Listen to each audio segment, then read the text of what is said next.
கரடியிடம் சொன்னாரே, இந்த கடல் ஆழமென்று நீங்களிடம் சொல்லாதே, நீங்களிடம் சொல்லாதே.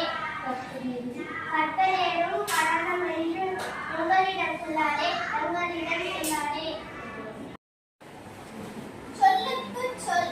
சிகரம் உப்பு, இது ஒரு நிறம் சிகப்பு. திசை ராட்டினம், இது ஒரு பழம் திராட்சை. தோகை திசை, இது ஒரு உணவு தோசை. பருப்பு கத்தி, இலைப்பயிர் பருத்தி. உப்பு மான், இது ஒரு உணவு உப்மா. மயில் ஆப்போசிட் கீழே நீர்நிலைகள்.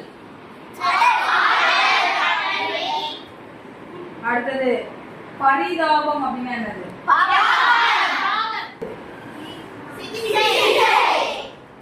வரைபடம் அப்படின்னா என்ன? அடுத்தது கோபம் தாமரை.